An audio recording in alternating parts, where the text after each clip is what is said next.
these and more, where my co-host Lei Xing and I will go over the week's most important and interesting news coming out of the China EV, AV, and mobility sectors. What Lei and I discussed today is based on our opinions and should not be taken as investment advice. If you enjoyed this room, please help us get the word out to other enthusiasts. And of course, tune in again next week. My name is Tu Li. I am the managing director at Sinoauto Insights, a global management consultancy that helps organizations bring innovative and tech-focused products and services to the transportation and mobility sectors. You think I would have memorized this by now. I write a free weekly newsletter that we pull many of our discussion topics from. You can sign up for it at sinoautoinsights.com, which of course I encourage you all to do. A little under the weather, Lei, can you please introduce yourself? Yes, this is your co-host Lei Xing, former chief editor of China Auto Review, and this is episode number 108. As you can tell, I'm slightly under the weather, but I'm fine, just a little clogged up. It's March Madness time, and it's still winter here in New England, and probably where you are as well. It's roughly a month away from Auto Shanghai 2023. See you there. See you there. And the madness continues in China with the price cuts. Did you see this?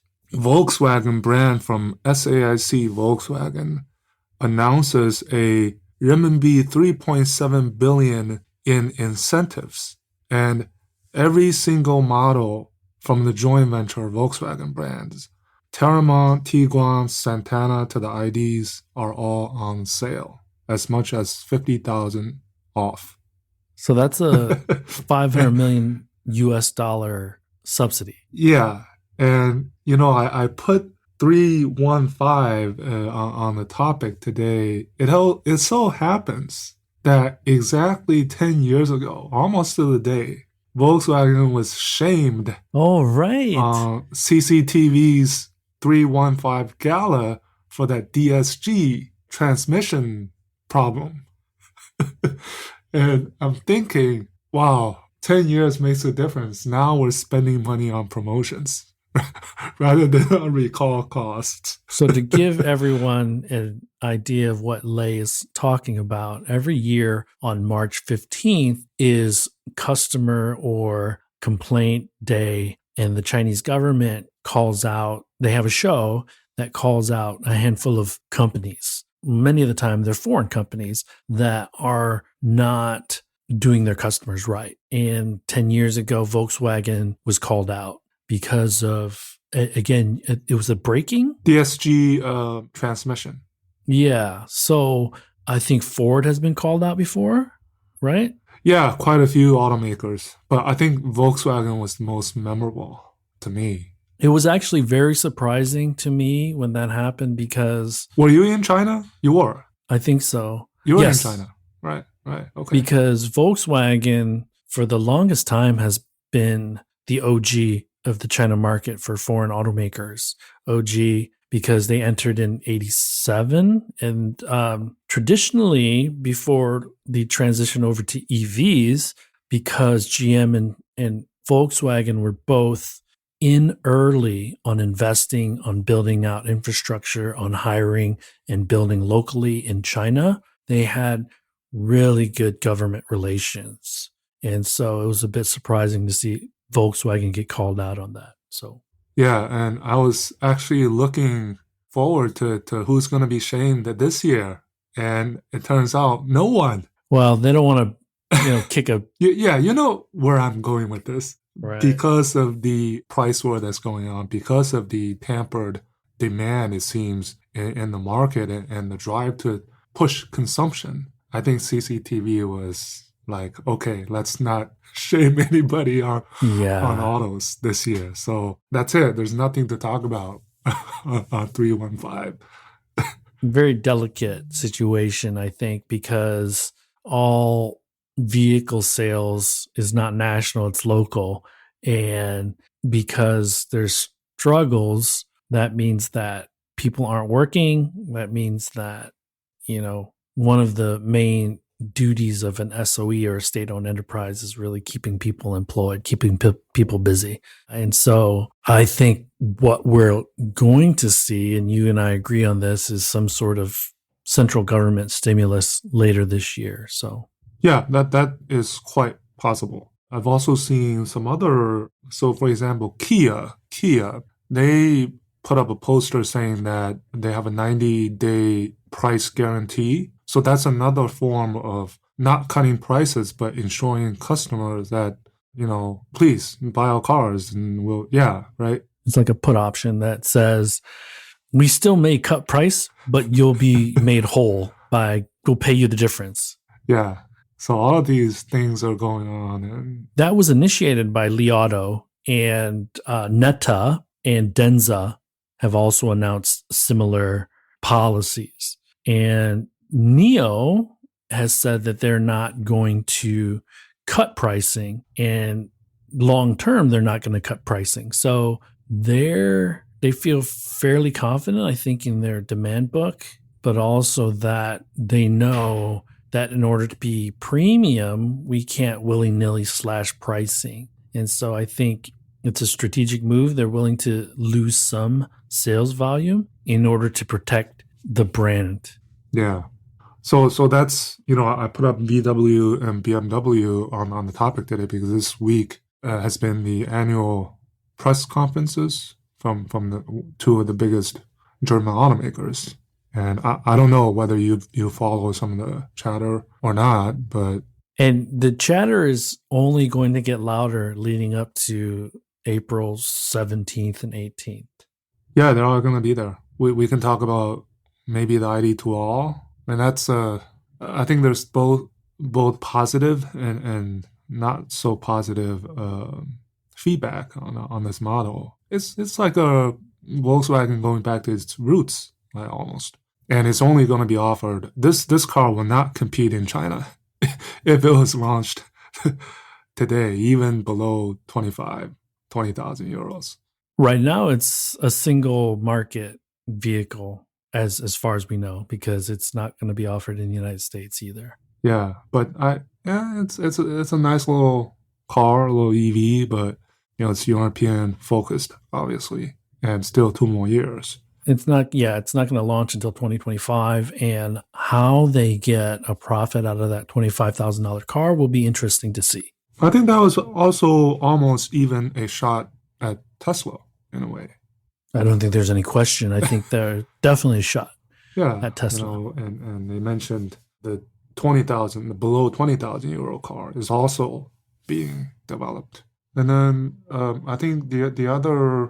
I follow some of the press conferences. I think we had a glimpse into, for example, Oliver Blume, his kind of style as his first press conference as the group CEO and as the Porsche CEO, putting 2 hats, right? So it was actually quite a difference compared to Diess. Diess is always talking about Tesla, always out there in the limelight, making these juicy comments, whereas Oliver Blume is more reserved and getting things done type of guy, I think. 180 billion euro investment by 2030, a 13% increase from last year. I want to say 122 billion of that is going to be dedicated to battery technology and EV and digitalization. That's a hard word for me to always say. I think the addition of the investment from the last planning round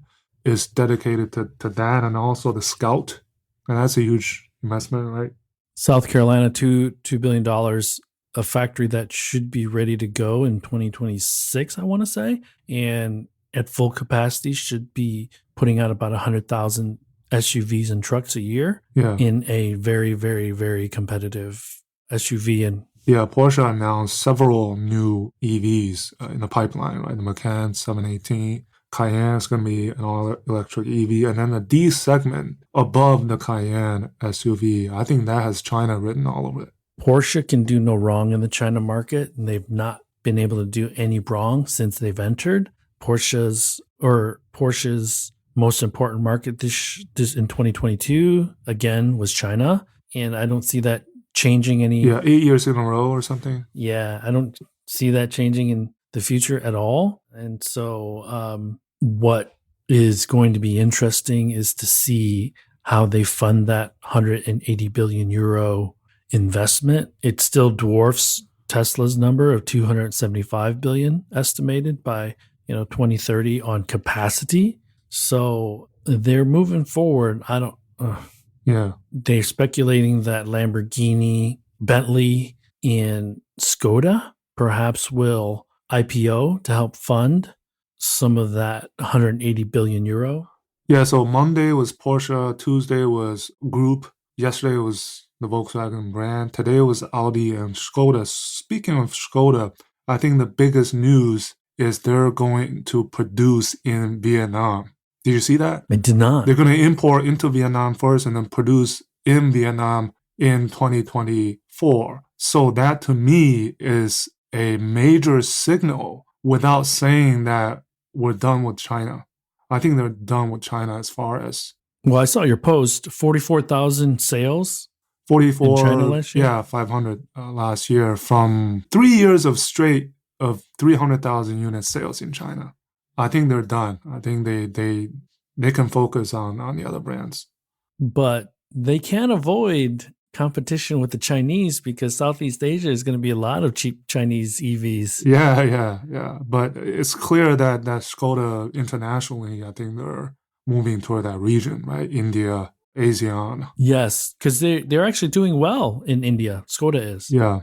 And then Audi is starting with a new round of product offensive, starting with the Q6 e-tron, which is the first model from the PPE that will launch and also the first model from the PPE that will go into production at the Audi FAW, the new joint venture next year. So those are the China factors. You didn't do your news of this week, so we're just kind of rambling on a little bit. But the Li Auto factory in Beijing should see job number 1 roll off the line in September.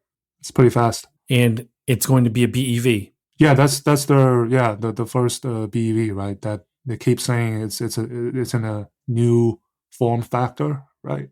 Near our old hood in Beijing and Shunyi. So, oh man, the hits just keep on coming and coming. Yeah, and I think going back to the annual press conference a little bit, I get the sense that these companies, especially the German automakers, right now the two timelines that are very critical to them are 2025 and 2030. 2025 is when, let's say in the example of Mercedes, they're launching the MMA with the MB.OS starting in 2025. The ID2All is starting in 2025. And then look at BMW Group, right? They gave share targets of BEV sales every year in the next how many years up until 2030. And then specifically in the BMW Group, they talked about this next generation of the electric drivetrain depending on the 3 battery players of CATL, EVE, and emission AESC, right? That Spartanburg investment that was announced, I think late last year, included that Envision plant, right? Yeah, so... Oh, and speaking of European and batteries, there's the CRMA,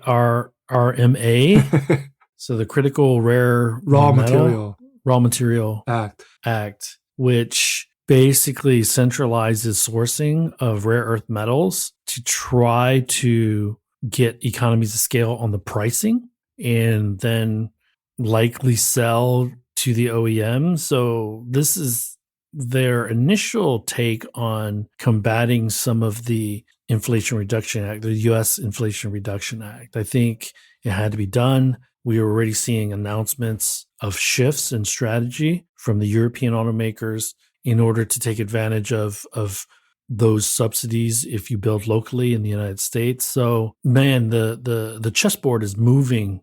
You mean if you build in Europe? Yeah. Mm-hmm. Yeah. Okay. Yeah. So how that's going to affect the capacity build out on the battery cell stuff is still remains to be seen. So what do you think that's a positive or negative for, let's say, the Chinese EV Inc., including the battery Inc., in terms of possibly producing in Europe?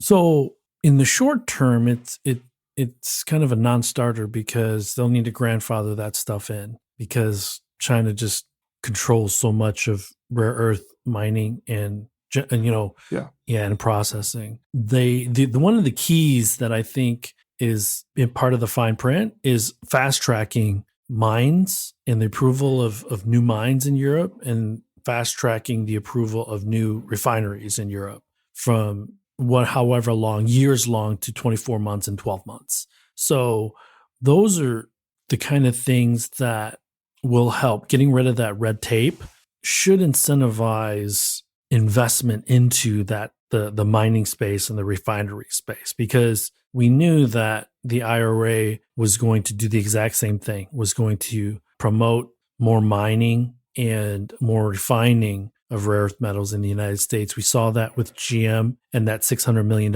investment in that mining company. Pass? Yeah, Lithium Americas. Is that what you're talking about? Yeah. Yeah. So between Nevada and Oregon, I want to say. So we're already seeing some refineries and announcements being made, right? Volkswagen in Canada. That was because there was no CRMA.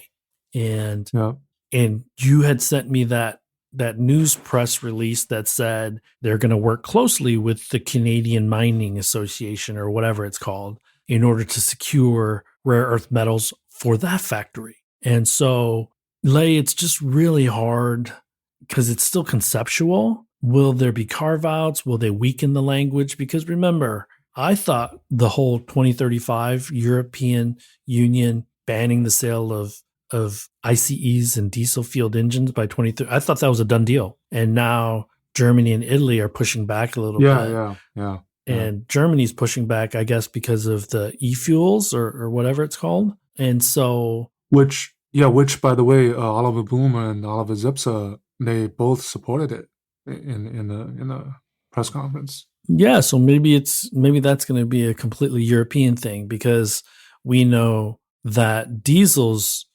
aren't super popular in the United States. So it's probably a South America thing because of the energy makeup there. Okay. In the transition to EVs. Yeah. So I think this was a necessary move from the European Union. It complicates things a little bit for Volkswagen, I believe, because now do they alter their strategy from importing EVs? Because I think they were looking at some of the lower end vehicles being imported to Europe from China. Does that change that manufacturing footprint and the calculus on that stuff? I think it's too early to tell, but they had to have some sort of influence on that, right? Yeah. So also today, Baidu announced their Ernie bot. Ernie bot. And I saw a headline saying Baidu launches its own chat PPT. No offense to Baidu, but I thought that was a little dunking on right, because right. I think their share prices went down, right? While this was happening, because they were not able to show a live demo, so everything was pre-recorded. And the other thing too is Chat GPT with Chinese characteristics is going to be completely different than... Yeah, and we saw that with Baidu, generating videos, generating pictures. Yes. Luckily, nobody can generate a podcast. Not yet. So... Well, maybe, we'll see, man. We'll see. Never say never, but we're safe for now, right? Yeah. Oh, my goodness. Talk about the China EV price cuts and a podcast comes up. It's like, yeah. Oh, no. And of note was the fact that BYD last week said that the UK is not in consideration for a factory in the future in Europe. I think they said that Germany, France, Poland, and Czech. Was it Czech or Austria? Yeah, probably one of those Eastern European. So I think there were 4 or 5 countries in the running still, but the UK was not. And to kind of add insult to injury, the head of European sales for BYD said that they weren't even in the top 10 of countries to consider. So you and I have spoken with some folks out of the UK who are kind of struggling to tell that story a little bit. Yeah. I still think there is reason for an EV maker and a battery cell manufacturer to build in the UK. speaking of the UK, I think BMW, Oliver Zipse, he did say that the future generations of minis, EVs, will be made there, but they're also making those with the Spotlight JV, right, in Zhangjiagang. That has been quiet. We haven't heard of any news out of that. Because every piece of news coming out of the legacies, it's I feel like it's Star Wars and then the Empire Strikes Back, because the Good legacies are quote. really, Good quote. yeah, the legacies are really kind of forcefully injecting themselves and communicating that they're going to be there, they're going to be major players, and that everyone should take them seriously. And of course, on Twitter, we know who heavily influences that platform. So we hear a lot of the dunking, to your point, on these ideas and these plans. But I think they're going to be players. I think they'll be much smaller players because, and I wrote this about in the newsletter this week, that the Western journalists, they just don't have a good view into the Chinese market. So I don't think they know how deep, far, and how damaged the foreign legacies are in China and how it's going to affect them globally. Yeah. Yeah, that's the sense that I got from this week's press conferences was that they seem to be just fine and they're all banking or betting on their next generation platforms and models. And financially, they're very healthy. This is something that the Chinese smart EV startups cannot say, right? Yes, yes. So you look at these from different perspectives. And since you mentioned BYD, I think I should ask you your thoughts on Elon's comment. I think we had tweeted back and forth on his comment supporting BYD. So I thought that was interesting. He laughed at BYD many years ago, right? And now he's like, yeah. oh, it's.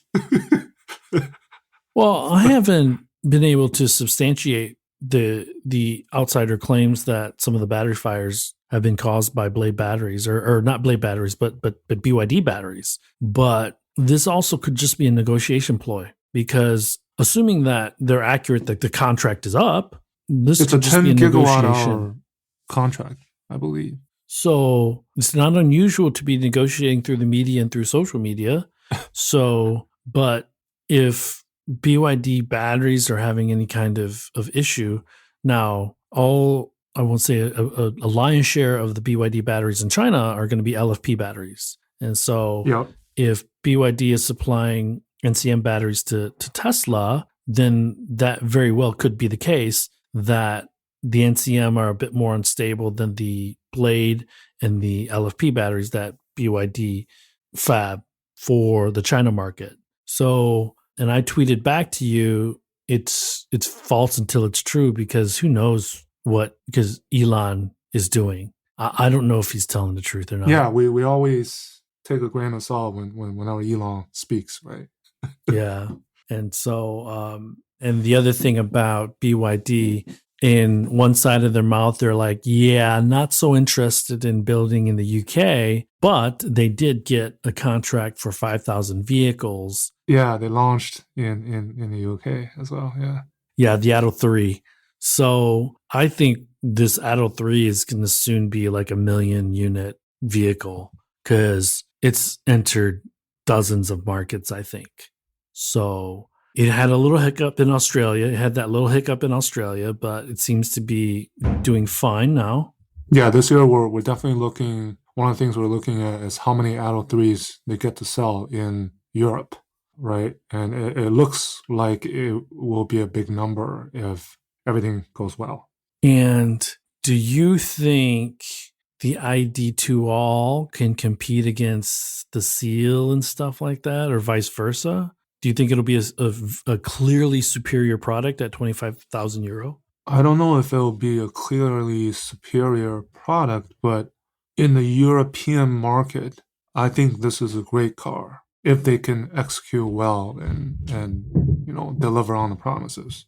Because I mean, right, the heritage, right? They brought back some of the older Volkswagen design cues. And hatchbacks are big. Yeah, it's basically replacing the Polo, right? With the new EV model, the size of a Golf. So They still, if they're being strategic, they haven't frozen every feature yet. right. And there weren't a ton of details about the vehicle revealed, including the size of the battery. Well, it's 450 kilometer range, WLTP, so you can sort of guess the size of the battery. Yeah, but by 2025, Lay, that's a lifetime away. Right? Well, yeah. So that's the weird thing. It's almost 2 years away, and they're making these announcements. So again, in the digital world, things change much faster than in the analog world, and so a 2 year announcement period would have been fine if you're launching an ICE vehicle. But there's so many changes that will happen and will occur to the European market, to the China market, to the US market that will dictate the features, the range, the battery pricing and stuff like that. So, Well, at least unlike the ID Life, ID to all concept is more closer to a production vehicle. it looks like it. Yeah. So, But that means you would hope that they could get it out before 2025. yeah. So, and is that, and forgive me because I wasn't part of I didn't do the press conference, but is that the one that's going to be built in Valencia, Spain? I believe so. Okay. Spain. They confirmed it's going to be built in Spain. Okay. So, because they're selling that factory in Germany potentially to BYD, correct? Uh-huh. Yeah, so, VW moves on. I think later this year, we'll have a clearer idea of what I want to say 2 brands they'll be IPOing, if not have already IPO'd. I think it's highly likely that at least Lamborghini and perhaps Bentley do happen, because those 2 are premium brands that are still in growth mode, primarily because of China. Yep. And Skoda is not going to have a great, compelling investment story because it's struggling in China. Yeah. So, yeah, Skoda is done, pretty much. In Lay, you and I joked because we're in a WeChat group. I posted that 30 brands reduced pricing. And so to give the audience an example, the BMW i3 has been reduced by 100,000 RMB, or close to 15,000 US dollars. So that's about a 20,000 or 20% haircut. The Mach E is around 40,000 euro, or about $6,000. That's a 16% haircut. The ID3, 4, and 6 have also received between 40 and 60,000 RMB haircuts. And so if we're wondering, okay, Lei and I have been talking about price war. We are wondering how deep this price war is going. These are big numbers and big price reductions. Some of them are temporary, and so they won't affect the MSRP. But if customers see these numbers stay for very long, they're not going to want to pay MSRP for these cars in the future, because unless there's a true value proposition that brings that value back up. So, yeah, like I said, never seen this type of levels of price cuts. So I don't know if you got a chance to browse my newsletter, but you saw that there were 2 gentlemen who had white Model 3s in Vancouver. I know your newsletter had a Defender or something. Yeah, but there's an article in long wheelbase or something.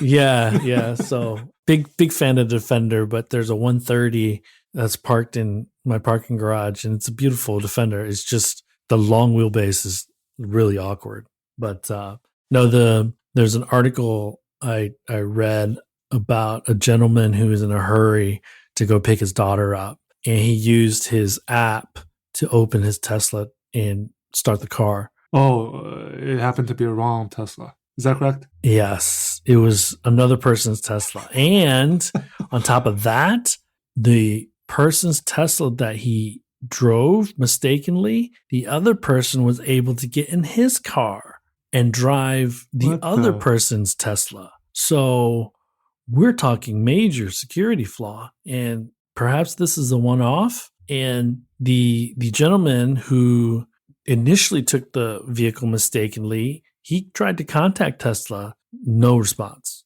and emailed them and saying that he didn't want to make a big deal about this, but nobody got back to him. So he contacted the media and told them about it. So he was in such a hurry that he didn't notice the different interior.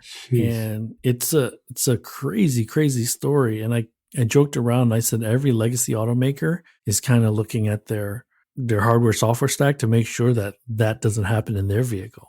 So Tesla has some explaining to do, I think, because what's the chance of both of them being able to use each other's cars? Yeah. Yes. Or other info. Or yeah. And I don't know why this isn't more of a bigger deal, because this creates all kind of concerns. So, because if you haven't heard of it, then Twitter's probably doing a good job of suppressing that article. Anything else, man? No, I think I'm good. I did want to point to an article, and it might be behind a paywall, so apologies if it is, but there's an article on thewiredchina.com that talks about NVIDIA and its importance to AI and autonomous vehicles in China.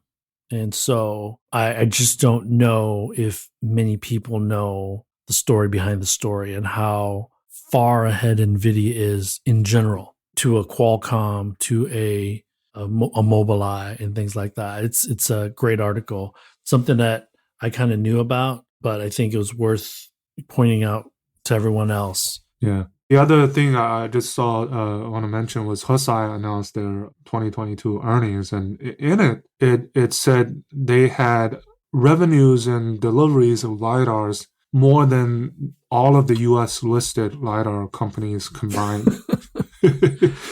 And then they also said in Q4, they had a major win, including China's biggest NEV manufacturer. Now, who could that be, I wonder?